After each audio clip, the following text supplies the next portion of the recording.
Welcome to Paper Quest. I'm Jessie. And I'm James. And we're two friends teaming up in our ongoing quest through the Infinite Library. Each episode, we get together to discuss our latest buddy read, swap stories on our recent solo reads, and talk about the upcoming books we look forward to reading next. This is Paper Quest.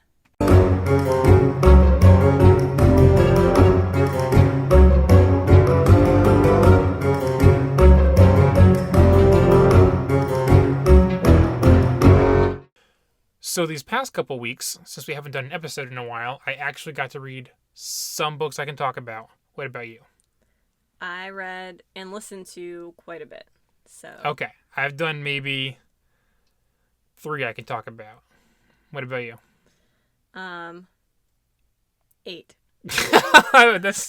I was waiting for a big number, but that's a lot. So how about you start? Okay. So I will say these are groupings. So I read the 7th Bridgerton novel. Yes. By far my favorite so far.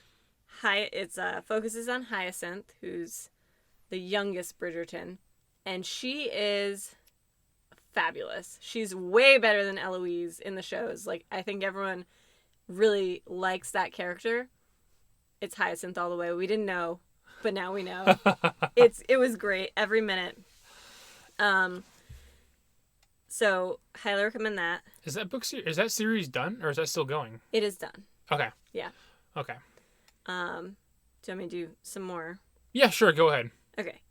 So I also read the 7th Wayward Children's book, and this is, it's called Where the Drowned Girls Go by Seanan McGuire, and that's the series where kids who fall into Neverland and come back, or go to Wonderland and come back. It's the kids who come back and how they have to adapt to real life. So this one follows a girl that she's like a side character in the others, Cora, and she's a mermaid, and she decides it's too hard to constantly be waiting for her door to open back up to where her homeland. So she goes to a school that is the opposite, that tries to teach you that it was just a dream. Okay, weird. So you basically, yes, you have the opposite school, and you get introduced to that, which was interesting. And then I was painting a room, and so I listened to 3 cozy mysteries. They're the Cape Bay Mysteries by Harper Lynn, and they're pure cozy mysteries. It's a local coffee shop owner. She happens upon murders, and she happens to investigate and solve them. This is the lifetime of books. This is just... Yeah. I remember I was logging something in my Goodreads, and I saw those books pop up in a row, and I was like, you're going hard over there. I feel like I'm left in the dust. Yeah, so I was listening to them, and they're like, marzipans and mimosas and murder and things like that. The names are great. Yeah, so they were a lot of fun, and they were just easy to listen to as I was doing this manual labor. So I have a couple more, but what's something that you have read? I'll throw one in. This is the book that maybe some listeners have realized a podcast did not come out for it. This was going to be a main quest. It's called The Explorers Guild. Bless you for finishing it. Yeah. Simply put, not a good book. I have it as... It was so hard to get through that I actually had to skim through the rest of it, and there was no proper way that we could have done a legit talk about it. I could not get through it well enough to form... I just wouldn't have enough info. By the time I was halfway through this 800-page book, I was skimming to get the rest of the story and skipping things, and just it wouldn't be proper to do a podcast on this because it's just not... I just don't have it all. I'm just flying through it with no thought or care in the world. I gave it 2 stars out of 5. The 2nd star only exists because the book itself is freaking gorgeous. It is. I would just look at the pictures. Yeah, all the pages are it's meant to seem like a journal that someone's passed to you to read, and all the pages are browned, and it's part comic, part novel, and it's got really great artistic flourishes throughout. It's written by one person, I think, and then drawn by 2 other people. It should be amazing. I picked it up thinking Indiana Jones or Uncharted. Like I wanted to get like this is the lost city of Shambhala, and this is the journey of how we got there. Like that's what it's supposed to be, is like finding the lost city. But it is such a boring nothing book. Like it's not exciting. They stay in the same place for way too long, and it's meant to be written like an old-fashioned like entry. Like it just comes off very textbooky, and that's not what I was looking for. It felt like I was reading a history textbook, and anytime we got to the novel parts of it, I was glazing over. Like I was falling asleep. And when I got to the comic part of it, it was better because it was fast-paced, quick sentences and dialogue, and I could visually see what's happening. But the story, no matter if I'm reading the comic part or the novel part, the story was boring. There was no adventure until the very end. I just feel like there were things here and there, but I was just like, God, I can't do this. This is just the worst. Yeah. So we could not do a podcast on it. It was impossible to get through. No, I only made it maybe 100 pages, maybe. But I should say, I think it's fair to say, I don't like this book, but I don't think it's a bad book. This book is done well in what it's doing, and I guarantee you somebody out there loves this for the way that it reads like an old-fashioned like journal or diary. And I feel like this book is good, but it's not for me because it is cool. And I've seen good reviews for it, but I can't. This is a mess. Starting off on a negative note, but on to you. Yeah, so the next thing that I listened to was the Bromance Book Club #2. I think I've mentioned this before, and I have said numerous times to myself that I think men should read romance novels because it really explains the things we want. And this is literally a group of macho men, so they're like hockey players and rock stars and all these things, who use romance novels as their manuals to help them be better in their marriages or relationships or what have you. Okay. And this was good. It's enemies to lovers. I would recommend it, but it wasn't as good as the first. And maybe it's now because I like understand exactly what's happening. And I did read the third one as well, which I liked better than the second one. But again, it's just different characters that like they've added on. You're like, oh, they mentioned this guy, and now that's who we're focusing on. Okay. Yep. So it was good. I like them. They're fun to listen. I've listened to all of them. And the narrator's good, and it's enjoyable. It's fun because it's from a man's perspective. So you see the things as a girl where you're like, she just wants you to like, follow after her as she's having a temper tantrum. And he's over there like getting drunk or whatever, being like, she hates me. And his friends come around and they're like, no, you got to go to page 400 of the manual. And like, oh my God, that's amazing. That's so it's funny. Good. It makes me laugh a lot. So I think that's why I enjoy it. Okay. No, it just sounds like a fun read. Yeah. It is. What do you got? I had a bad couple of weeks. Okay. The next two books I have are bad books. Okay. So. And I think this is also a very divided book. After I Googled it online, I read Foundation by Isaac Asimov, which is like the sci-fi guy, like the father of sci-fi. No, I didn't, but I believe you. Oh, okay. Well, Isaac Asimov is a very big name, very, very big name. And I read Foundation, which is like supposed to be like one of the sci-fi works. I wasn't here for it. I did not like it. It's the story it's trying to tell is this big epic story. Like it's so far in the future, and we've come so far in our galaxy, and hundreds or even thousands of planets have now been, inhabited, and the world we start on, the whole world itself is now one big city. That's how big it's gotten. And that city itself is so big that most of it has gone underground. There's not a real sky. It's all like fake, and you can't really see the bottom per se. And, and the Emperor has one part in that entire planet that has like grass. Like it's only his part left that's not city. So grass is like bougie. Yeah. Okay. And other worlds have purposes. Like that world is for farming, and they can bring it over here since we can't farm and stuff like that. And the whole point is, okay, yes. So there's these people that are into psychohistory. Basically, they're so good at math or analysis or something that they can statistically accurately predict what the future will hold on a large scale term, like on a large scale form. Like they can't tell you where you're going to be in 50 years, but they can tell you where everything's going to be in 50 years.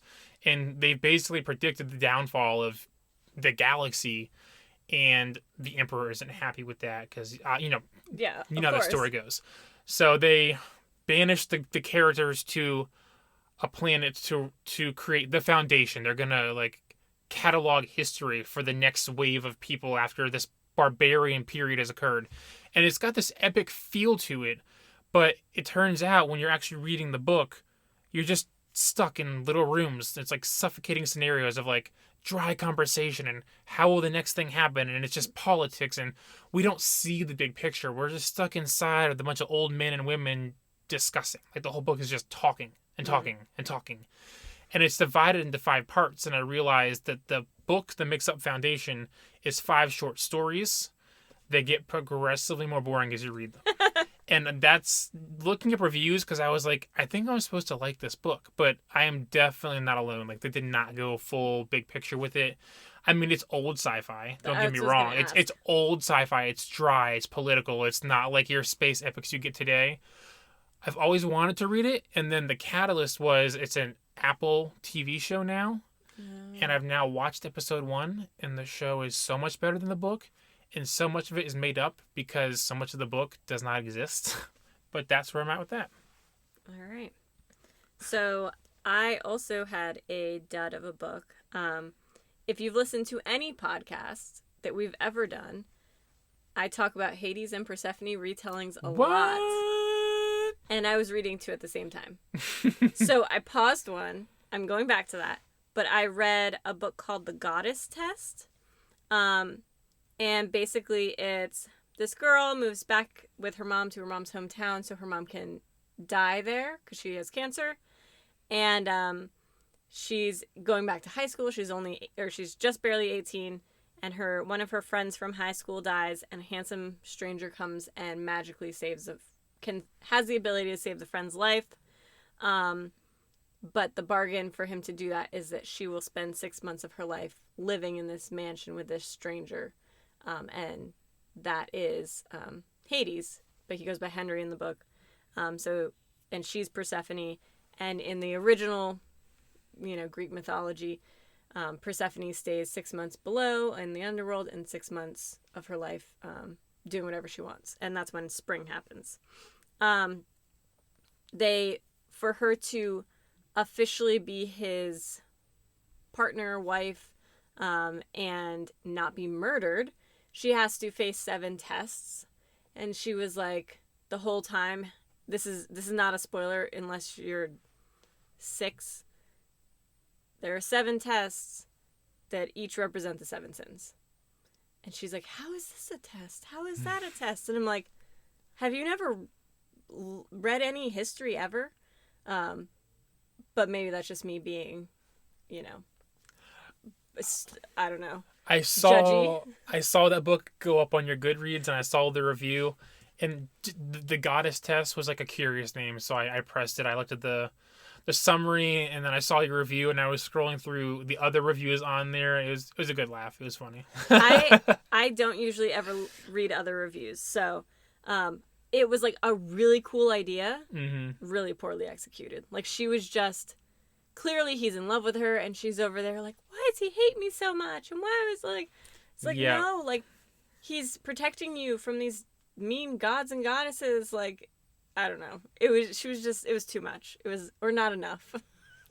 Now, do you ever get exhausted on those characters, or could you just read these 2 characters forever? I like seeing the different ways people do it. The portrayals? Yeah. Okay. In the same way that, like, the movie Clueless from, like, oh yeah, whatever, the 90s? Mm-hmm. I think it's even earlier than that, but yeah. I remember watching it as a kid. That is based on Emma, like the classical novel. I did not know that. That's hilarious. And so I love all of those. Like, I always have. So you never get burnt out. No. Not yet. I have books like that too. I was just curious. Do you have one more? I have one more. I'm maybe 70% through with it. Okay. It's by far so great compared to the things I've read so far. I'm reading The Martian by Andy Weir. Oh. Like the one that's a movie? Yeah. And I mean, I've always been curious. I don't know what made me pick it up. I know what it was. He has a new book out called Project Hail Mary. And I was like, I've really got to start reading this guy's books because he's really big. And I love it. At first, it was a little hard, like, because he's stranded on Mars and it's a realistic take on what's going on. There is, of course, like a lot of like science and numbers, and it's understandable, but sometimes you glaze over, like, there's a lot of science and numbers going on and a lot of explanations. You're kind of just waiting for the next thing. But it's not so bad. I get it. That's fine. It's not a bad thing whatsoever.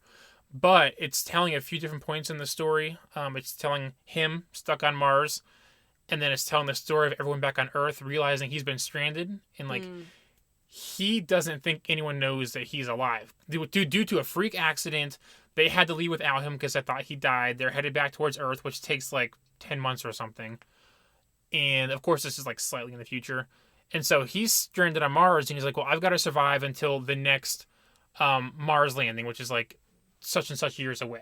So he's got to learn how to like grow potatoes and stuff and survive until the next one lands and finds out, hey, he's alive the whole time. But what he doesn't realize is on Earth, by complete accident, someone in a satellite imagery of Mars realizes that something has shifted and like it couldn't move without human contact. And you're like, crap, he's alive. And now he's a global phenomenon and everyone's like watching him every single day. Like he's part of the news every single day. And meanwhile on Mars, he has no idea. And it's just so interesting. Like he just thinks he's lost. And back on Earth, he's like an overnight Mars celebrity. It's just like, and then we just have to figure out how they're going to get him back. And it's super exciting because you know he's going to have problems. How are they going to get him back? How is he going to stay alive on Mars so they can get him? And it's just like, it's intense. It's like a thriller. It's so fun. I love it. That's interesting. That's something I've heard of both of those books. And it's something that I didn't realize would be interesting, but that your explanation, I'm like, I might actually want to read that. Yeah. So. Like the first few chapters or so, and he's also very sarcastic and it's all told through his like log entries, and like he's just extremely sarcastic, and he's like, well, no one's gonna see these, I'll write whatever I want and blah blah blah. Yeah. But now I'm really excited to see how the movie does it, because I when I read these words, I'm like, I see why this is a movie. This is gonna make a very on your edge, on the edge of your seat kind of movie.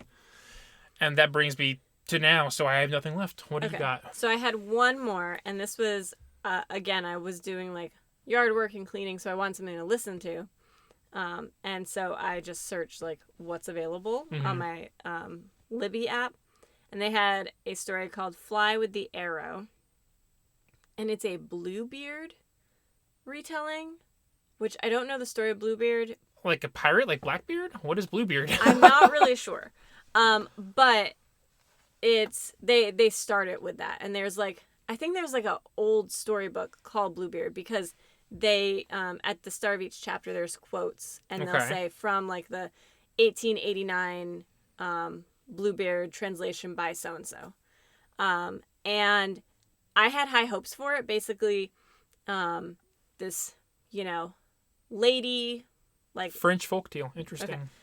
This lady, like like Lady Jane or whatever. Okay, yeah. She goes to court with her father to find a husband.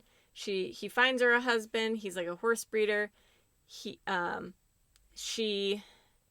basically makes a mistake that no one told her not to do, and this mythical being, which is Bluebeard, shows up, and he literally has a blue beard, and everything about him is blue, and like no one in the court will wear blue. Double D, double die. That's all I can think. And he's and no one knows his real name. They just call him that, Bluebeard. And the rule is that whoever, for like centuries, whoever or whatever greets him is his. Oh. And so she walks back into the room after making this major faux pas, and everyone is silent and like try not to cry, try not to look at him. Like literally, it's like a playing a game of freeze tag and everyone's frozen. And she's like walking through not knowing, and she's like, whoa, this dude like is crazy, and he's like grabbing at the princess and stuff. And it's like a worse Rumpelstiltskin. Yeah, and he's basically like, you won't greet, you know, a foreign king or whatever he is. And she's like, of course I will, because she doesn't know. And he immediately takes her as his wife, and she comes to find out she is his 16th wife because they all have died. And so, yeah, the whole book felt like the book was starting. Oh. If that makes sense. No, it does. That's kind of unfortunate. Was it bad or? I would give it like a 2. Okay. The thing that was really interesting though was there was some sort of rule where she could only speak during the day to him, and he could only speak at night, but they could never speak to each other. Oh. And so it was literally like he has a magical fire, and she's like, you know, fire, would you like some more of my lord's books? Because he's like ignoring her and she's mad. And so he's like throwing stuff into the fire, and the fire is literally going like, so good, like more. And it's like a lot of personification going on there. Yeah, well, and they like kill someone, and I think his name's like Buckbeak. No, that's Harry Potter. But it's something Beak. And she ends up carrying him around on like a hobo stick, just his head. And he talks to her and gives her tips, and it's like, I don't know, it's all very weird. Interesting. Okay. And it sounds like an old-fashioned folktale, weird nonsense thing. I'm pretty sure there's more books. I can't do it. No. So. You finished it? I listened to it. I finished it just pure out of like, you had to. No, like I kept thinking it was going to get going. And then I was like, we're at 90%. Like, what? Yeah. As like an OCD completionist, like even when it's a bad book, I have to finish it, sort of thing. Like, no, I can't. I gotta know how it ends, even though this is horrible. Like, you know, Foundation, I just like, well, I'll finish this one out because I had the book, but I was like, I'll just set the speed really fast in audio and get through this because I can't do this, but I can't just have a half finished book on my brain. Like, I just can't do it. So I finished it. I'm not reading the next one. I would be interested in good Bluebeard retellings now that I know that story exists. But I don't know that any good ones exist. So if anyone knows, comment somewhere, socials, please tell me. Disney will base something off of it. Who knows? Sure. Maybe they have. But in better news, we have our buddy book. Which was in the best of news, oh my God. More than 2 stars. Oh my gosh. Yeah, I'm ready to talk about this. We'll have you start with a summary. Yeah. So we read A Flicker in the Dark by Stacy Willingham. And I pulled this from the back of the book just because I felt like it encompassed everything. It's kind of hard to write your own, like you were saying earlier, because it's a mystery thriller. You don't want to give anything away on accident, so. Yes. When Chloe Davis was 12, 6 teenage girls went missing in her small Louisiana town. By the end of summer, her own father had confessed to the crimes and was put away for life, leaving Chloe and the rest of her family to grapple with the truth and try to move forward while dealing with the aftermath. Now, 20 years later, Chloe is a psychologist in Baton Rouge and getting ready for her wedding. While she has finally a fragile grasp on happiness she's worked so hard to achieve, she sometimes feels as out of control of her own life as the troubled teens who are her patients. So when a local teenage girl goes missing, and then another, that terrifying summer comes crashing back. Is she paranoid, seeing parallels from her past that aren't actually there? Or, for the second time in her life, is Chloe about to unmask a killer? Dun, dun, dun. Yeah. Spoiler-free initial thoughts review. I love a book like this. I think we've seen a pattern. I like cozies, I like romance, I like vampire werewolves, and I like mysteries. Mm-hmm. And if there's a history element to any of it, I love that too. So I was excited, and I was interested because I had heard a lot of people bring this up on YouTube, and no one said a bad word about it. They were like, this is a great book, read this book. And I trust them at this point because I've taken a lot of recommendations, and I was like, if all of them are raving about it, it has to be good, right? And all I knew was the back portion. So I was excited. I did really end up enjoying it. And it was, again, I have a pacing thing. It was a good pace. It was quick. It was a perfect pace. Yeah. It was interesting from page 1 for me. Yeah. If we do some sort of year-end, our favorite books of the year, this might make the top list. Wow. Unless something, and that's coming from somebody that reads sci-fi fantasy. It's only June. So for a general fiction novel. Yeah. Going into this, I did not know what I was reading, which was evidence when I told you I confused this for the vampire book we were going to read. Yes. And I was like, there's no vampires in this book. No vampires. No vampires.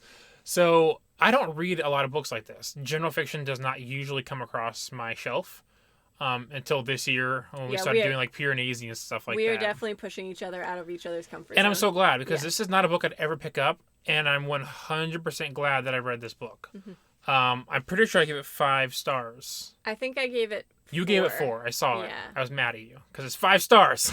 Well, we'll because it means you can't reread it. I know, but no. The pacing is there, and the detail, the meticulous detail, and the way that everything works out, and the way that everything connects. Mm-hmm. Everything you read, even if it doesn't seem important, all of a sudden, like 200 pages later, matters. Mm-hmm. I won't say too much, I guess, yet till we jump into things, but this author knows what she's doing. And this is a book from this year, right? This is a brand spanking new book. Her first book. Yeah, this is her first novel. She better write more. Because I got really deep into, like, when I finished it, I was like, I need to know more. Like, what has she done? How old is this book? Is this a relevant, like, podcast review for us? And I was like, oh, this is new on all levels. Like, this is amazing. So that's really exciting to get into as well.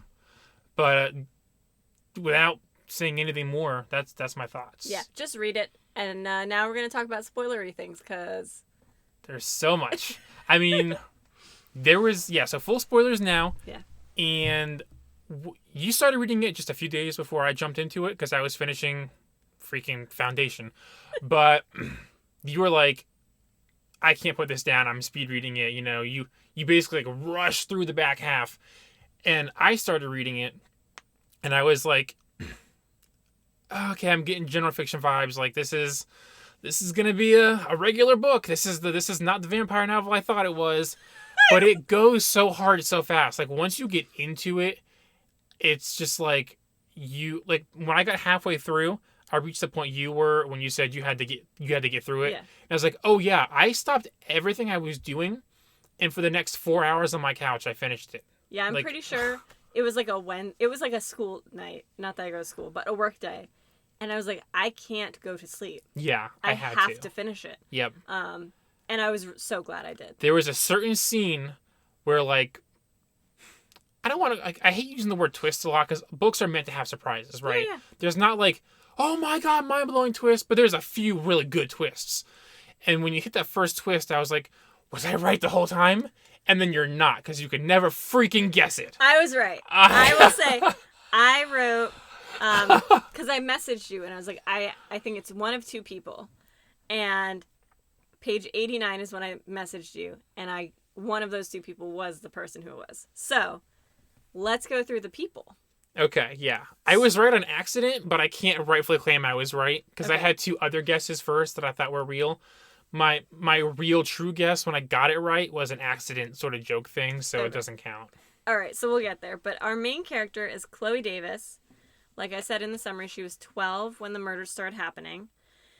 And she actually found the evidence in a closet, her parents' closet, which was a jewelry box full of the victim's stuff from that summer when she was 12. Little knickknacks, yeah. Yeah, and turned it into the police, and that's what got her father convicted. So she was the reason her father got life sentences and the reason her family was torn apart. I mean, her father was the reason. It messes her up, yeah. Yeah. And so she becomes a psychologist, and in Louisiana... How these things go. Now she's a psychologist, go figure. Yeah, I don't know if this is true, but in Louisiana, and in the book, she could prescribe medication. So normally a psychiatrist has to do that in the rest of the states. but where she is, the rule is she can. So she writes prescriptions for her husband and other people and picks them up and takes them. So she's like drugged half the time. And they make a big point of that. She tells the audience, she tells the reader, she's like, it's actually kind of dumb how you can walk into like any sort of Walmart or whatever and say, hey, I'm picking my grandma's medicine up. Her birthday is blah, blah, blah. Okay, thanks. Yeah. Like, it's scary how easy that is. But we very quickly realize that she is very flawed because she goes and does that, and then she gets home and her lights are off and she starts panicking and she's like going into hyper mode and she's freaking out, and her husband is throwing her a surprise party, or her fiance at the time. Fiance, yeah. Is throwing her a surprise party, and it scares the living daylights out of her. And we'll talk about her husband in a second, but her brother is like, he has no idea how terrified you are of everything. Like, she's terrified of life. Well, he sees her like mid-hand in purse looking for like the pepper spray or whatever. Yeah. Yeah. Because she has been tormented since she was 12 about the fact that her father did this and the boogeyman was in her own house. So she has all this trauma that she's like academically knows how to handle, but is not handling it. She's the one that says I can't take my own advice, basically. Yeah. Yeah. So what did you think of Chloe as a character?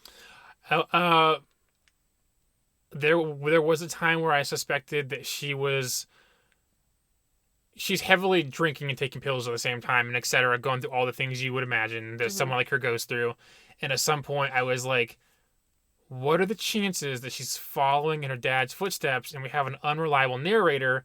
We're getting all the facts, just not in some sort of correct order or something. Yep. So I'm just like, is our main speaker the killer? That'd be such a cool twist. So I had that going for me the entire time. I was like just waiting for it to happen. But otherwise, really interesting character. Like I felt everything she was going through. I liked everything she had to say. She comes off as a smartly written character and a fully understood character for that like mental stuff she was going through.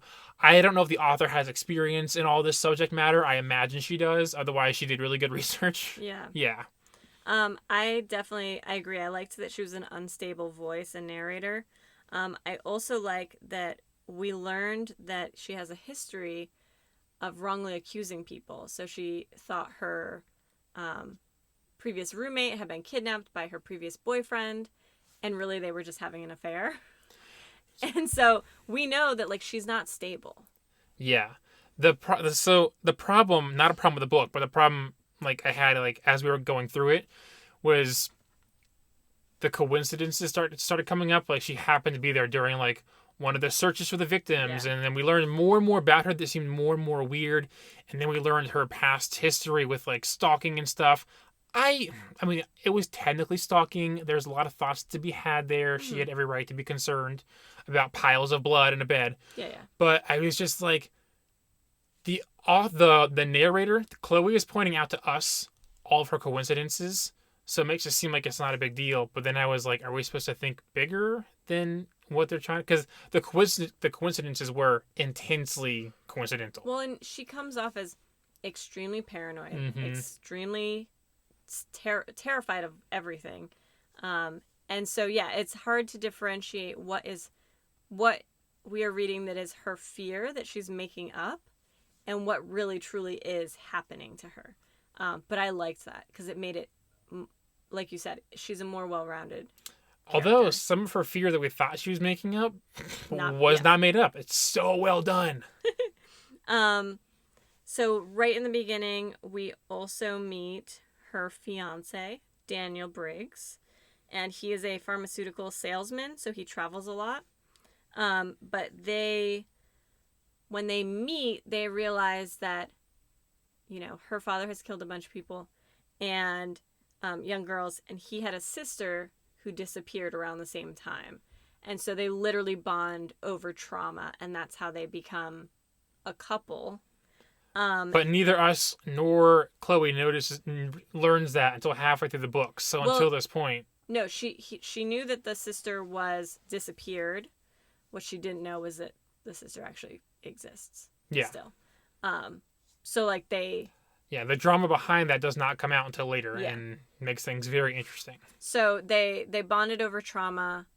Very quickly were like, we're going to get married. Like they like the same books and stuff. Yeah, like within 9 months or something. And he found her.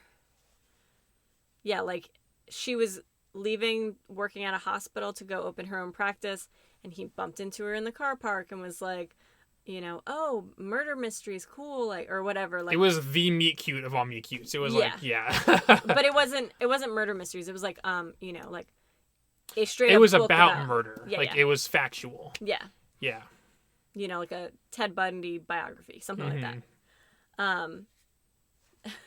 I didn't like Daniel from the start. I didn't either, and I have a few reasons why. In the beginning of the book, I thought he's my first. I had Chloe, Daniel, and one other person, the brother, as my suspects, and I had good reason for all of them, especially for Daniel. Sure. But continue. No. What I didn't like him from the start, and I didn't like that he clearly either was unaware or just didn't care fully about her needs. Like, I think anyone with 2 eyes could tell, based on what we were reading, that she was freaking out, and he just kept doing things that, like, she clearly didn't like.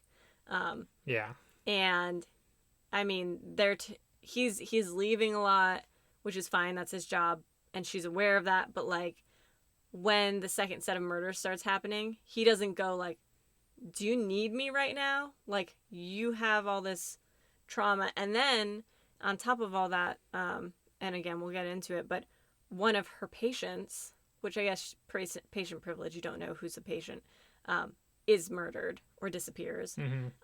And he's like not around at all, or not like, and she's like curled up in a ball, drugged out of her mind, crying and drinking, But in some scenes when he is around, he truly cares. Yeah. I just felt like they met by happenstance, in the middle of nowhere. They had similar interests, and they latched onto each other really quickly. And it's not unheard of. They just fell in love, crushed hard. They didn't know each other as well as they should have before getting married. And they just liked each other on a surface level and just didn't care to get into it. Which, of course, there's more to that now. But that's what I thought when I first read it, because the brother was like, well, you barely know each other, blah, blah, blah, blah. Well, and she wasn't interested in the wedding planning at all. And he was like, did you set up the tasting? And she's like, yeah, definitely did. And he's like assuming, well, like, that's your thing. You want it to be perfect. Yeah, so you're a girl. And I didn't suspect him at all for the murder until he's also in, like, pharmaceuticals and stuff, and he has to go on, like, physical business trips. And he leaves one weekend, and it is the same weekend that the first girl is murdered. And then it comes up again. And then when all that dies down, he comes home. And I'm like, well, it's the beginning of the book. Are they making it that obvious already? I mean, it can't be him, right? But, like, he was also gone the entire time the murders took place. Yeah. And now he's back, and surprise. So, and she finds jewelry from one of the people who went missing in her own closet. Yeah. And that is just too coincidental to forget. And she falls back asleep, wakes up, and it's gone. And now she's like, did I dream that? But I was holding it. But then he came in, and the alarm was going off, and maybe I just didn't know. So yeah, it was very interesting. I did, like, I knew who I thought it was from, like I said, from page 89. But every once in a while I go, maybe I'm wrong. Yeah, I'm wrong. It's a really good setup. And when we did get the jewelry box in the closet, I was like, okay, they're really making all these hints towards Daniel. There's no way, unless the author is literally stupid, and I doubt that. So then I went back to my unreliable narrator, like, really, Chloe? It's in your closet? Well, and again, the 3 girls that go missing in the new one is her patient, her best friend's daughter, and then the granddaughter of when they went on the tour of the wedding venue. Basically, everyone she has known or come in contact with, another coincidence. Yes. So they're like, why does, you didn't know the first girl. And then after a while, she's like, wait, I did know the first girl. And Daniel was with me. And that's why, So she thinks it was him too. And she's panicking and like, thinking she's sitting with a murderer all day. Yeah, I actually wrote down that it was the engagement party, which happened very, very early, that Daniel threw for her, that made me, even though I knew who I thought it was, that fight. So Chloe has a fight about the engagement party with her brother Cooper, and he's saying, like, you guys don't know each other. He doesn't even know that you're terrified. He doesn't know, that you're doing drugs. He doesn't know what's going on with you. And in that moment, I was very much like, yeah, this is bad. Like, something's not sitting right here. But I still didn't think it was him because I thought it was too obvious. Mm-hmm. And that's the thing, is there's always like that red herring where you're like, everything points to this dude, can't be this dude. Mm-hmm. That's how I see it. But that brings us to Cooper. Cooper Davis is Chloe's brother, Chloe and Cooper. He was 15 when their father went to prison, and he's kind of in and out, but he's just kind of like this rain cloud of a human. And he's like, he wants to protect her and keep her safe in every time we see him till we get to the end. Yeah. And obviously, so he's a big part to play in this by the end of the book. I jokingly said that it would be him, he'd be the killer, for a few tiny little minor things, but I didn't take it as a serious consideration. I moved on. But then at the end, it is him. And I was like, bah! I jokingly said it because of these two reasons, but I wasn't serious about it, and it was him, and I can't count that. I was wrong. So at page 89 when I messaged you, I thought it was him or the mom, but we hadn't met the mom yet. Mm-hmm. So the mom ends up being basically a comatose. Like, she can not speak. She can only tap her fingers. No, there's such a good part of the story. And so I literally was like, because of something I read in the history, like her memories, I was like, it might be Cooper. Mm-hmm. Like, it didn't make sense to me for it being the dad. And there was some things like, I mean, that's what the whole story is about. It wasn't him. Someone else is doing it, or it's a copycat. But there was things that were so specific to her that who else would know? Mm-hmm. Like, no one else was there except for her mom, and her brother. And I was like, at that time, I didn't think it was her at all. But she became more unreliable, so I kept second guessing myself. But I was like, it has got to be this weird dude who shows up, yells at her, and is just like, I just love you so much. I want you to be okay. And then, like, leaves for 50 pages and comes back. Yeah. What did you think of him? You did suspect him a little bit. So, what's funny, it's one of the situations where, in hindsight, it makes more sense because, of course, it's the character we barely ever see in the book, but we know so much about. We see most of him in the book when it's flashbacks, and we're learning with him as kids. And that is so important, and that's what I was saying earlier, when there are scenes that become so important, but you don't realize they are until it happens, and you're like, that's why the author was telling us what she told us. It makes so much sense. Yeah, so I'm guessing one of those scenes, I can't think of her name.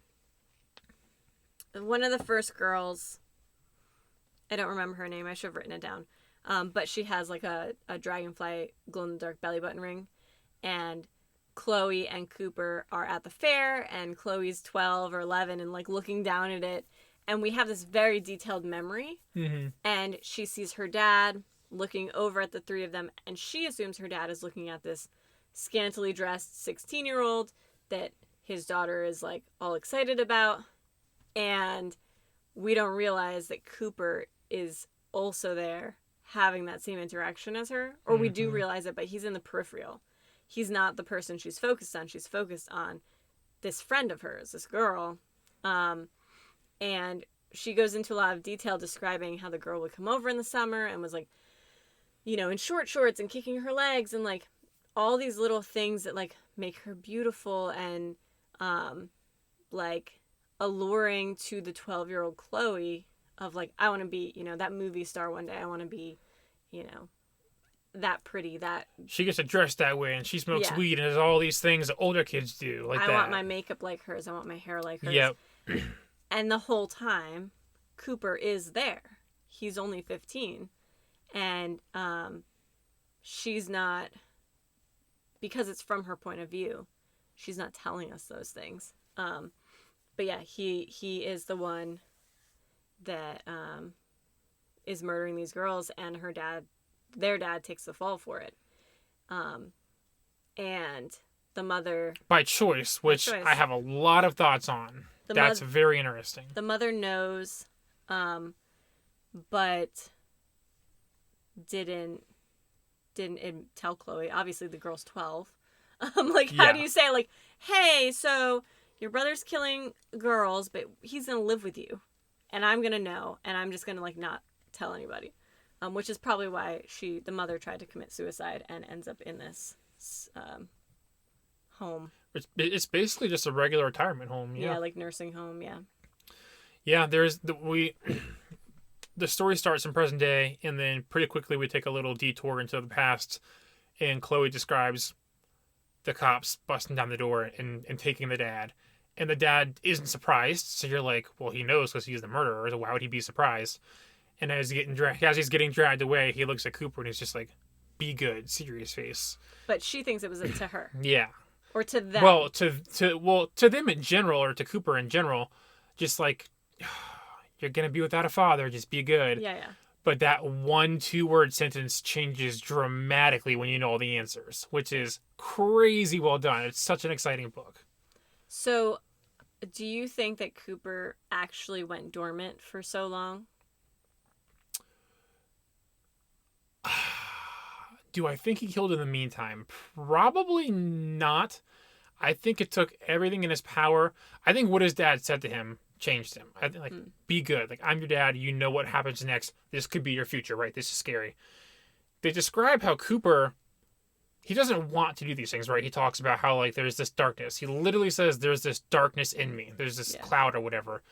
And I understand that, like, when you can't help but do something. And it could be something minor, like if you have like a food addiction, you can't help but just eat and eat till you throw up, right? So it's like that, except you're killing people, and he's trying to do everything he can. He doesn't want to get in trouble. He doesn't want to be in his dad's position.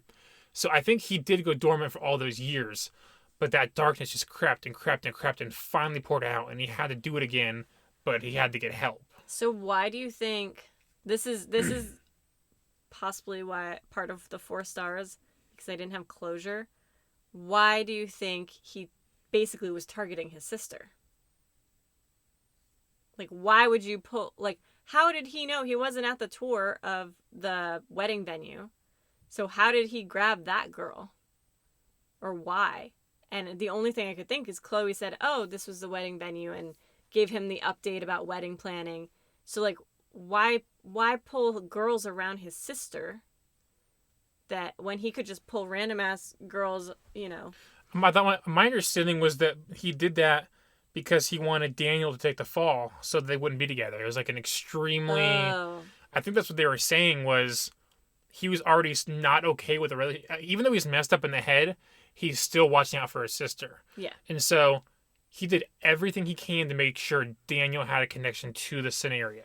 Okay. So that she would freak out and Daniel would get blamed for the murders. See, my thought was, and maybe this is just like one too many documentaries, but that his true, like, desire was to kill Chloe. But he couldn't because it's his sister and his parents. No, I didn't get that at all. It all came down to Daniel. Okay. Yeah, I think it was all about getting Daniel to get blamed because he couldn't by mouth convince, because like they argue, like they don't hate each other, but they argue, and they're never going to agree on the Daniel matter. So I think he was already going to do the killings anyways, or at least that darkness was creeping up, and this gave him a reason to do it again and copy. Well, I was going to say copy his father, but it was him initially. Yeah, so I think it was all about Daniel, and it gave him an excuse to do it again. That's interesting. I have a personal thought on, as far as coincidences go, the only thing that bothered me was the absolute, like, insane coincidence that Daniel, of all people, is the one that bumped into her during the meet cute. That's during the meet cute. That was the one thing that got to me, Because Daniel's kind of got a connection to things as well as far as missing and murder. He definitely knew who she was when he saw her. So you think the meet cute was set up?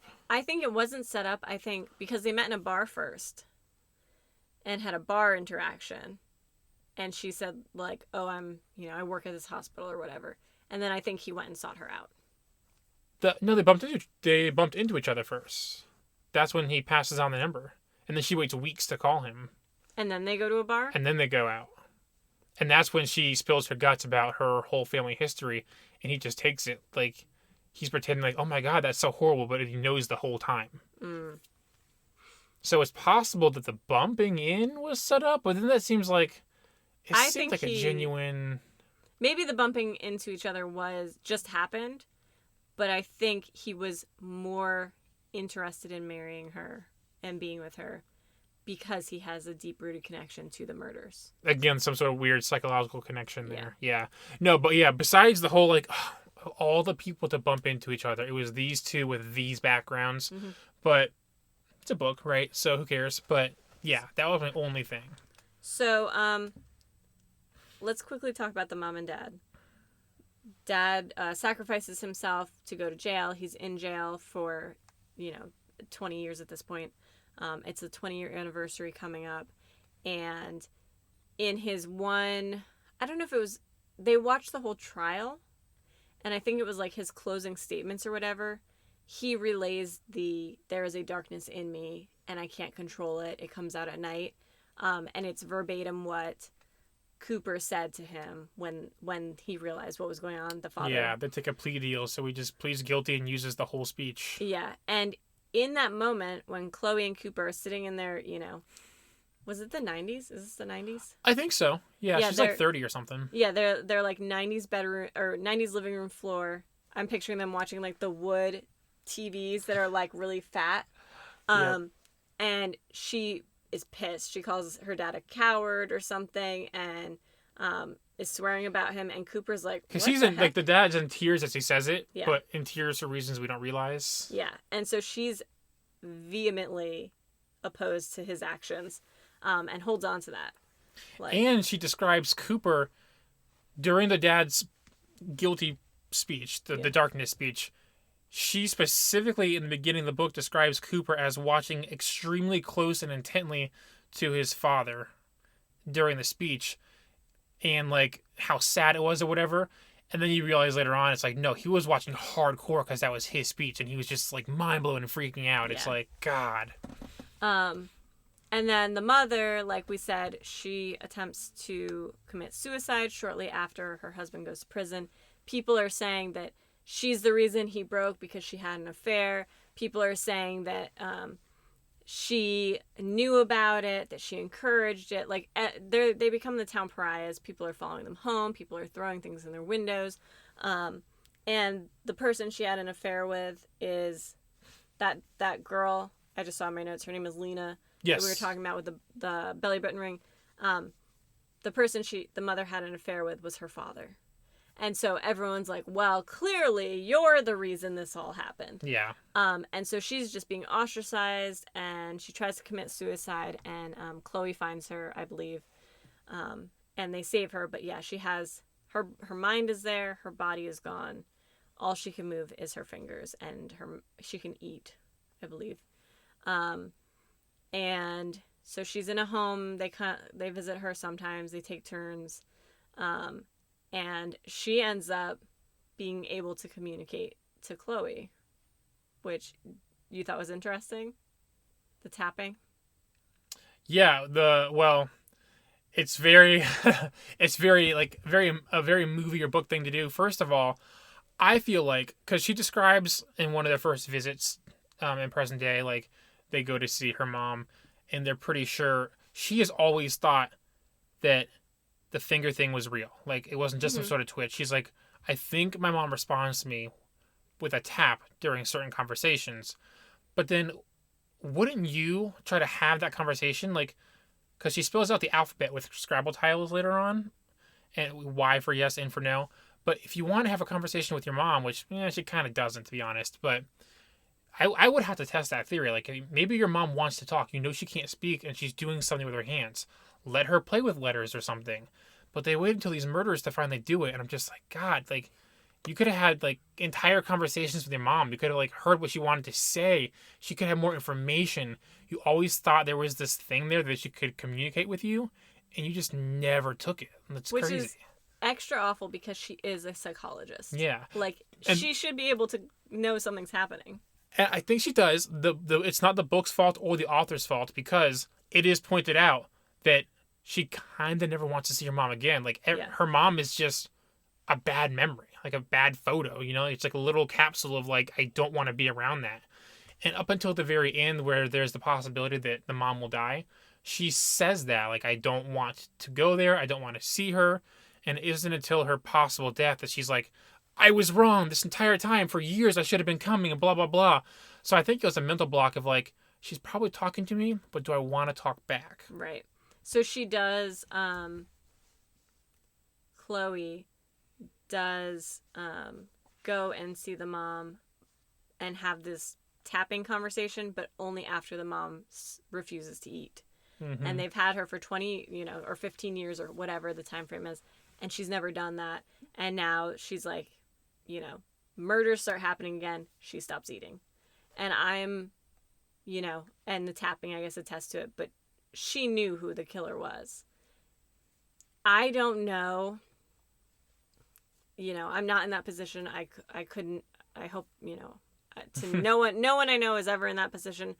But, like, I don't know that I could live in a house with my small daughter knowing that there is a murderer in the room with me. Well, that was a question I was going to ask you here shortly. I was going to say, if you were in the dad's position and you found out it was your kid killing people, could you keep that secret like he did? And could you take the fall? Like, that's the rest of your life. Like, I get that that's your kid, but, like, God, like, how do you answer that question? Could you take the fall for your kid and just also let them get away with it and try to, like, he's not just like, oh, cool, whatever, keep doing it.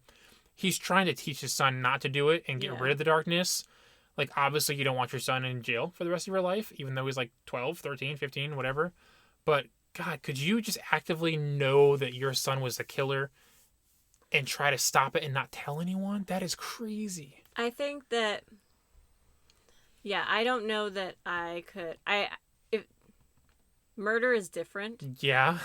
But for, like, stealing or something, I think I could take the fall and the responsibility for my child. Murder is a whole different situation, and I think that if there's a child, which it happens, but if there's a child who is committing murders intentionally, and at this point there's 7 total, that child needs serious help. Yeah. And again, it was like the 90s or something, and we think very differently now than we did then. Mm-hmm. I remember most of the 90s, and so I don't know that they had the wherewithal to go, like where would that child go? Probably, like, juvenile detention? I don't even know how that whole system works. I do not have that answer. And how do, like, going away isn't going to necessarily stop him from what he's doing. Well, I mean, you're not going to know. You don't have internet. Like, what jail in the 90s has internet that you can just pop on and be like, oh, is my son committing murder today? Like, you couldn't. There weren't even cell phones, really. Yeah. Yeah, that has to be hard. Like, he gets thrown in jail and just has to hope, because they don't visit him. Chloe never visits him. Yeah, no, it's the situation with the mom. Yeah, he gets thrown in jail and just has to hope that the words "be good" is what fixes everything. Yeah, that's enough. So I'm just like, God, this is insane. That's a lot of hope. He better be in there praying, and I don't know. Yeah, he has some serious love for his son in order to hide that from everyone. So we actually have 2 other, what would you call them? Like, distractions of possible murderers. The first was really quick. It's Burt Rhodes, and that is the person the mom had an affair with. His daughter was the first victim, and his job now is to install security cameras. So we have this whole situation where Chloe's trying to figure out who could it possibly be. She starts Googling people that were, like, an issue when she was 12. She brings up Burt Rhodes' thing. Daniel, her fiance, sees her looking at this and goes, "Oh, we should install security cameras. You're right."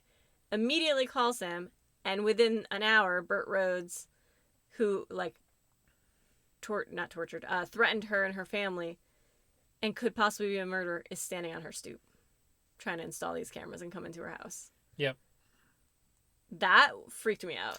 It freaked me out. I knew it was a distraction. I knew he was not going to be the killer. They wouldn't do this quick, all of a sudden turn around. Yeah, it was like page 50. Here's this. Yeah, I was just like, no, there's no way. But it's still one of those things that makes you think. And she's hiding who she is, and he's hiding the fact that he knows who she is. Yep. And it gets real convoluted, and you're like, nothing's coming of this. It's going to be like a quick, like, he said, she said sort of thing, and then...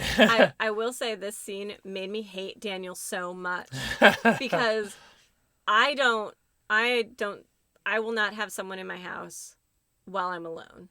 Like, I'm not going to call a plumber. I will just wait it out if my husband is not here. Like, and that's just, I think everyone should do that. Like, I think everyone should have someone else there if some random stranger is in your house. You don't talk to strangers, you know? Like, and Daniel was just like, "Yay, you're welcome." Yep. And also knowing that she's terrified of everything and panics and has patterns, and like, maybe he didn't know. Maybe I'm wrong. But also the communication of like, were you going to tell me that a man was going to show up and install security? That's what I'm saying. Like, I just don't... You know that there's murders, and the whole reason you're getting the security system is because of my family's past history and the surprises. And to not... That's great. You're gonna hire security, I guess, or whatever. But tell me to expect someone at the door in 2 hours. Yeah. Like, come on now. I just didn't like it, and it seemed very inconsiderate, and it made me dislike him, which I think was probably the point. I think he's the kind of guy that thinks he's considerate, and he's like, "This is the right thing to do." It's from the heart, but it just always messes things up. It's funny. Well, it's like, she could have been looking at new vacuums or something, like something totally random, and he'd be like, "Yep, it's at your door. Like, You're welcome. I want to make you feel better," which is great. It's like he wants to show that on a surface level he's the great guy. Yeah. But there's no further like care there, I guess. I don't know. Yeah, they have a confrontation, her and Bert, the security camera guy, and he's like, "Chloe, I know it's you. Yeah. Like, stop it. Stop pretending." And she like starts asking him about it, like about what happened, and he says, "Do you ever wonder?" And she's like, "Yeah, I think about your daughter all the time, every day." And he's like, "No, do you ever wonder what it's like to kill someone?" And he's like staring at her like it's about to happen. Mm-hmm. And he just he finishes what he's doing or whatever and storms out. Yep. And so he does install the cameras, which is great. He does his job. But yeah, they have this confrontation, and then it gets in her head that, like, did he just threaten her? Now he can see what she's doing at all times. Like, all of this panic starts happening, and it's written in panic, which I appreciate. Like, I don't like it because then I get anxious, but if it's making me anxious, it's a good book. Well, and I was also wondering, like, maybe Daniel, like, obviously she was going to know someone was showing up because they were going to literally physically show up at the house. But then does Daniel have this Burt guy because you can see all the cameras on your phone. It's very modern. You can see all the footage on your phone and live, real time. I'm just like, okay, so did Daniel do this out of the goodness of his heart? Or did he do this because he's going to go on these business trips and keep an eye on her and make sure she's not there for certain things while there's his killings? Or I don't know. It was all... There's so many things thrown in the path that just, like, throw you off. Yeah. The other person that I didn't like from the start and that was, I think, there to throw us off was Aaron Jensen, a.k.a. Tyler Price. And he calls her, claiming to be a reporter. Or does he show up? It's a phone call in the office. Okay. He's from the New York Times. Yeah, so he says he's a reporter. He's doing a piece on the murders for the 20-year anniversary. And he says... I'm going to talk to you. I'm going to try and talk to your brother, your mom, or your whole family. He doesn't say. And she ignores him, tells him to F off. And he goes and shows up to the mom's nursing home.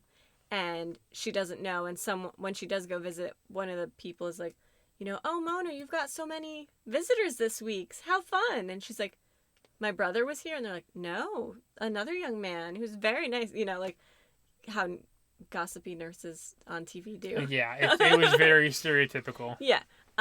And she realizes that it's Aaron, and she somehow very quickly decides to trust him, even though she trusts no one, and decides to use him and his credentials in her sleuthing.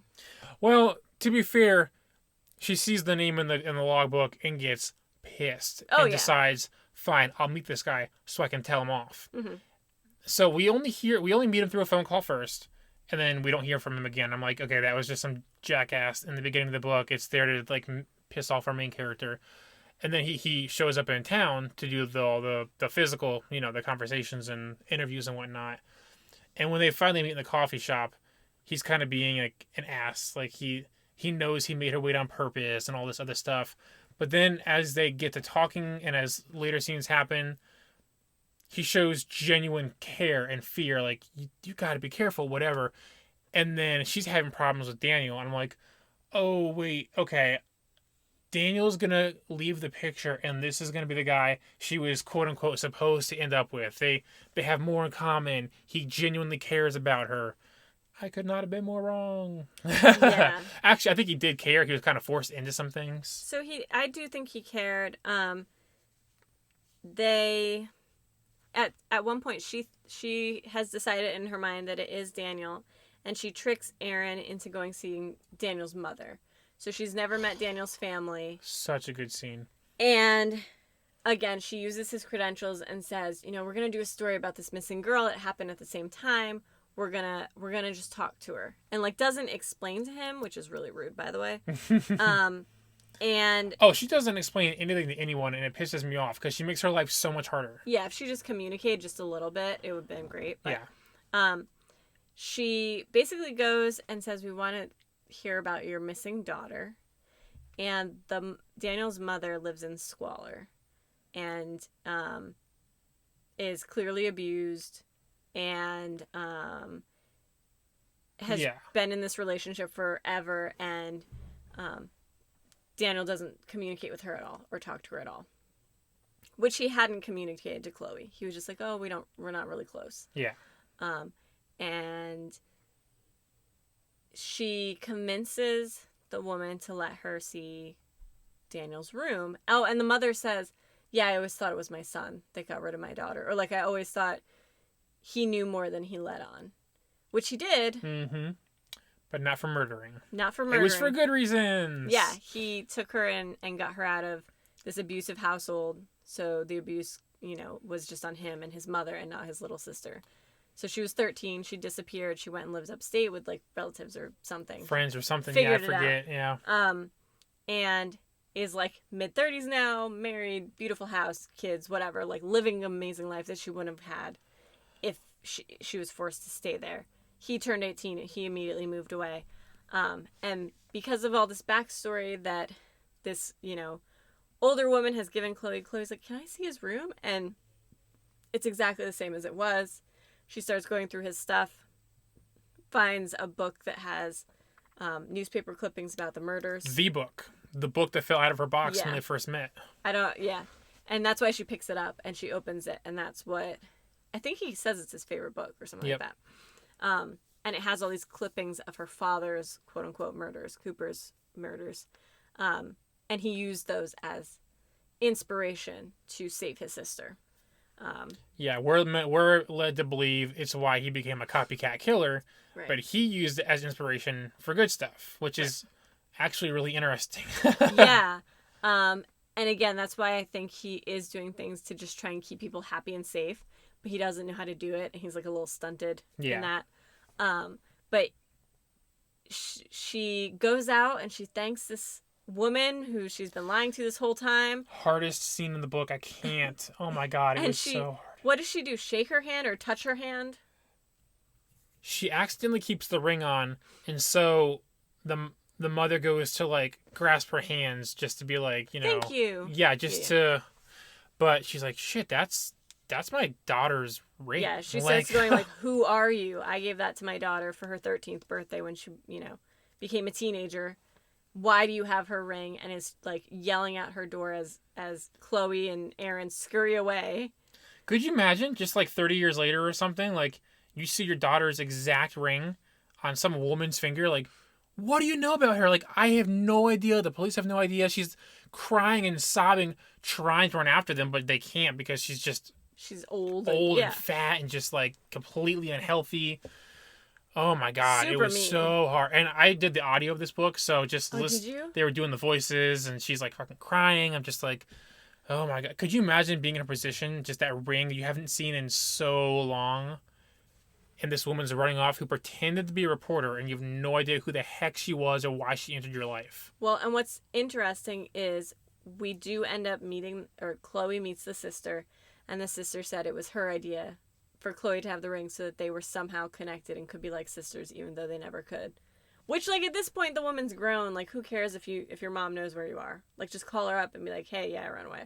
Yeah. Like, what's she gonna do? I think it was the same as Chloe's situation. Like, it was a bad fever dream of a memory. It was a long time ago. I mean, her mom was letting her mom was letting her dad beat the crap out of her. Yeah. And not doing anything. So definitely trauma. Definitely,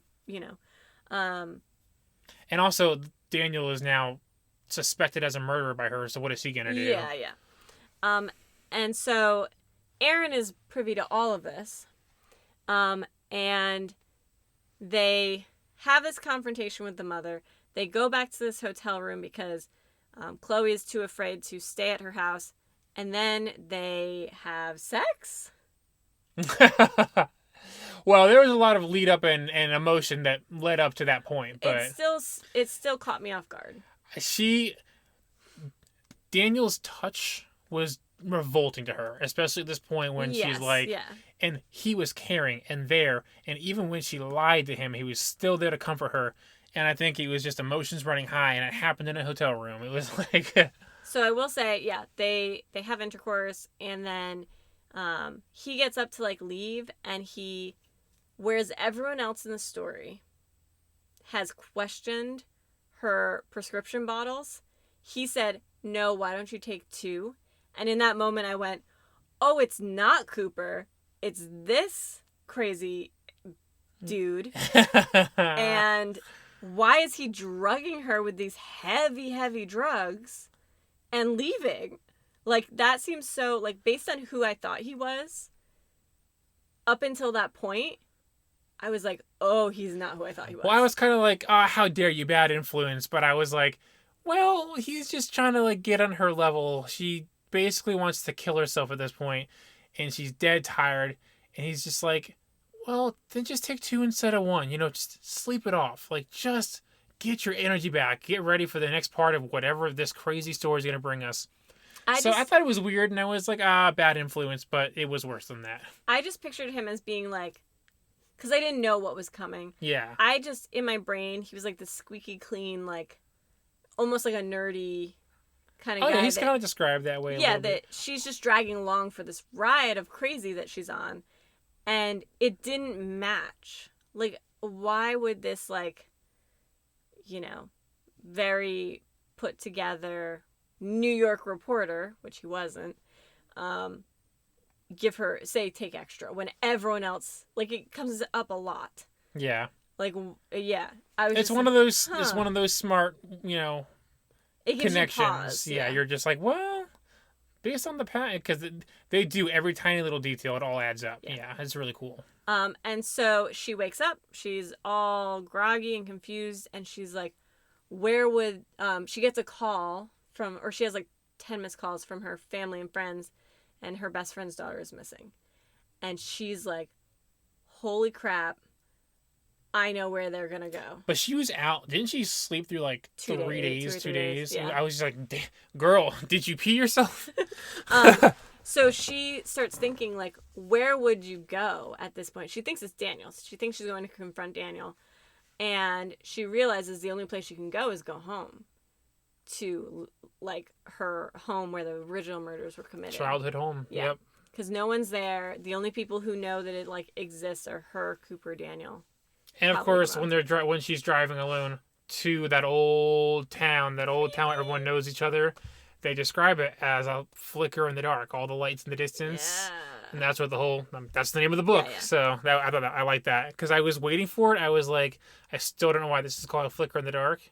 And it is about the hometown the whole time. Yeah. So we find out in that moment that, like I said before, Aaron is actually Tyler Price. And he was a guy who was coming to like gawk at. He was Cooper's friend. He was a nobody. He tells her that he's a nobody, and when he was coming to the house when they were kids, she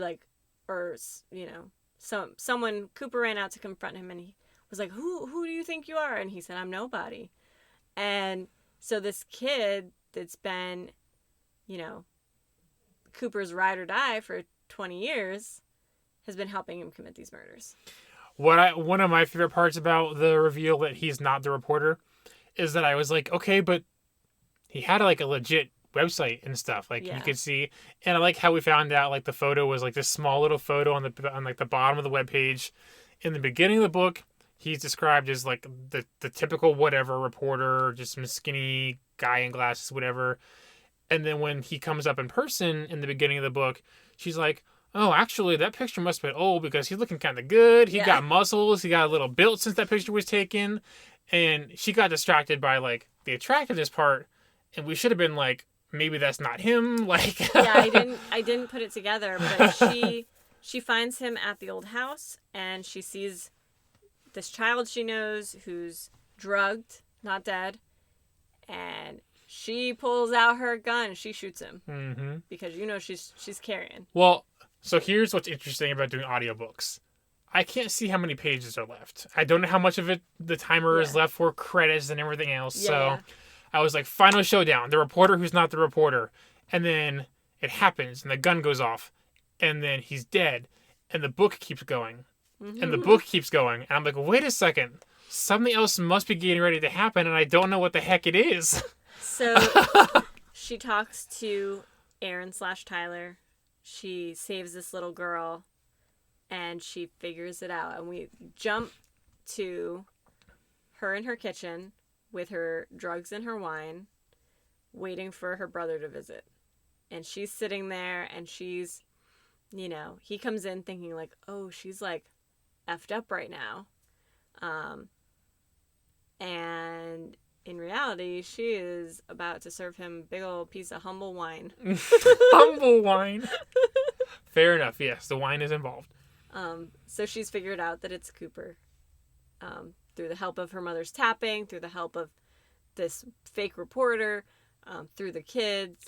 And even little details again, like they said it in the book many times, like how he trusts her with the key to the house and stuff, or she trusts him with the key to the house, and that big dramatic scene where he's like, clearly you don't care, here's the key to your house back, and like they made a big deal out of that, and I never put it together. Yep. And so she pours wine for him, wine for her, they're talking, and she's literally going, I know it was you, here's why I know, I put it all together. And he goes, like, you're gonna keep it quiet though, right? And she's like, no. Like, they all know. They're watching you right now. The police are watching you. They know it was you. You just admitted to it. And he goes to try and kill her, but she did what he did to all of his victims and drugged him in the wine. Mm-hmm. And so he is put in jail. Her father is let out of jail. She and Daniel break up. She lives in this nice, cute little house by herself. But that showdown was epic. Mm-hmm. I don't know. Like, I've got pretty big balls. No, what's a better way to say that? That works. That's fine. Yeah. I will do a lot of stuff, but I don't know that I could look this person in the eye that has been the only person that I thought I could trust for my whole life. And again, put the one person you love in prison. Mm-hmm. Like, I could do it, but she did it with a smile on. And the way the author did the voices like she kept it like a casual conversation so that it wouldn't seem obvious. And I'm like, God, I could not be in your situation. You know everything. He could do anything. You're hoping, like, assuming, well, I'm his sister. He wouldn't possibly, right? Like, God, yeah. Well, I think she's taken so much of those drugs and so much wine with those drugs that she knew exactly how fast it was going to kick in. I think she was just ready for it to be over and she was going to do whatever it took to finish this. And granted, the cops were outside and could come in. Cops were outside, but if something happens in a split second, something happens in a split second. And we didn't know the cops were outside until the drugging happens, so we think it's just the two of them. And I'm just like, you're dumb. You came here dating to confess, and you knew...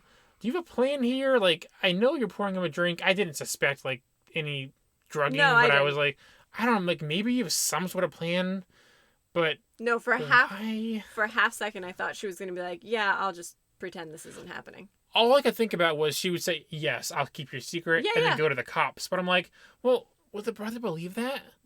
I mean, how long is she going to hold that secret? Don't matter. They heard everything on that fancy new security system. I know. Thank goodness for Bert. Like... Yeah. It's funny. Daniel is overall a really nice guy, and a lot of what he does helps inadvertently solve the mystery. So I'm kind of sad it couldn't work out, but it clearly wasn't meant to be. But at least like he wasn't a bad person. No, I'm glad that there was some redeeming characteristics for him. I mean, he was there to watch the whole showdown too. He was but he was with the cops. Yeah. I do think it's interesting that now she is also a killer, though, because she killed the fake reporter. Mm-hmm. And I just wonder if that changes her perspective at all. Even if I had to kill somebody because they were a bad person, like if I was in that situation, I still can't. I don't know how I would live with myself knowing that I killed somebody. Like, it could be the worst person on the planet. Like, that's still something you did. That's crazy. Also, something I thought of too, going back to the title, is I thought she was the flicker in the darkness until they said it, because it was toward the end.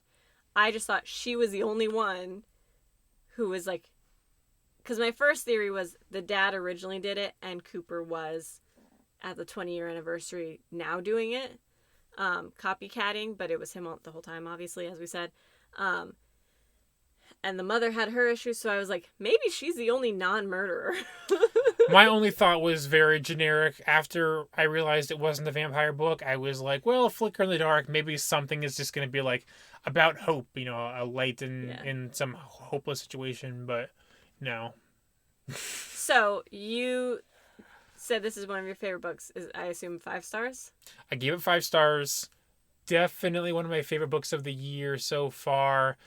It is a rare book, and I say this knowing that The Martian is now doing the same thing for me, but it's a rare book that even though I'm reading words on a page, it feels like I'm watching a movie. Like, my heart rate accelerates. I need to know more. Like, it's all just coming to a head. Like, I feel legitimately energized by it. I need to know more. Mm-hmm. And The Martian is doing that too. These thriller books are so good. But it's one of those rare books that does that. It's a very, very... I can't tell you the last time I read a book like that. And I think it's going to be a while before she writes something else, I'm sure. Yeah. But we have to do whatever her next book is. Agreed. I did say 4 out of 5 because now that I know the end, I don't know that I could ever read it again. But I will definitely read more of her books in the future, and highly recommend to people who even like don't read that genre because it was so interesting. I'm your living example. I mean, I don't read books like this. And I also say 4 out of 5 because I did guess it. And I don't think that's ever happened. So there was enough for me to know. But I do read a lot of these books, so I was aware of, like, there is a red herring, there is going to be distractions, but there was something I didn't like about Cooper the whole time. So. But see, what's funny is I would give it a high review because you could guess. Like, the fact that you knew going into it as you picked up on little subtle hints and stuff, like, I think it's important that you can guess it in a book, because when you get an ending, like, we read that cozy mystery novel, like Irish Christmas or whatever. Yeah, it was a random. And that's one of those mystery novels where I couldn't have guessed it because there's so many characters and it gets so crazy and convoluted. It's like I had to ask you questions on the ending. I was like, well, why was it this in particular? Or why was it that in particular? This, it was like solid. You know exactly why. There is no stone left unturned. I thought it was so well done. And if you can guess it while you read it, that means it was well written. Yes, it was very well written. Or written. Extremely poorly written because it was too obvious, but it wasn't. No, this was very well written, and I agree. It was very well thought out, and it was a work of art. She had to have a crazy person board on her wall, like for all the yarn going to each picture and thing. Because I'm just like, the more I rewound it in my head, the more I was like, dang, she set that up. Like that is insane. Well, there's like 3 false endings to this book. Well, we are in luck because we are staying on theme. Yes, I'm so excited now. Our next book is called Falling by T.J. Newman, and I have started it. And I messaged you after the prologue, which I think is like 8 pages or something. And I was like, oh, this is a ride, because just the prologue had me excited. All I want to say is, so this book takes place on a plane. It's all on an airplane. It's a thrill. I know very little. It's a thriller book. I'm hoping this book is what Bullet Train should have been. Like, it all takes place on the singular vehicle, the singular room, and it's a big mystery thriller. And I hope this is what Bullet Train should have been. Well, so far it is fast-paced and exciting, and I'm only on like chapter 3. So I'm excited to talk about that next time, and probably balance it out with some more Bridgerton. Yeah, I've got a few books planned. I don't know what order I'm going to read them in, but I guess it'll be a surprise for next time. Well, in the meantime, please rate and subscribe wherever you are listening to this podcast. Follow us at Paper Quest Podcast on Instagram, Facebook, and YouTube. And leave us a comment so that we know what books you're reading and what books we should read in the future. Our Facebook does have the schedule for all upcoming episodes. And we also do a $1 Patreon for early episodes and general support of the show. Until next time. Bye. Bye.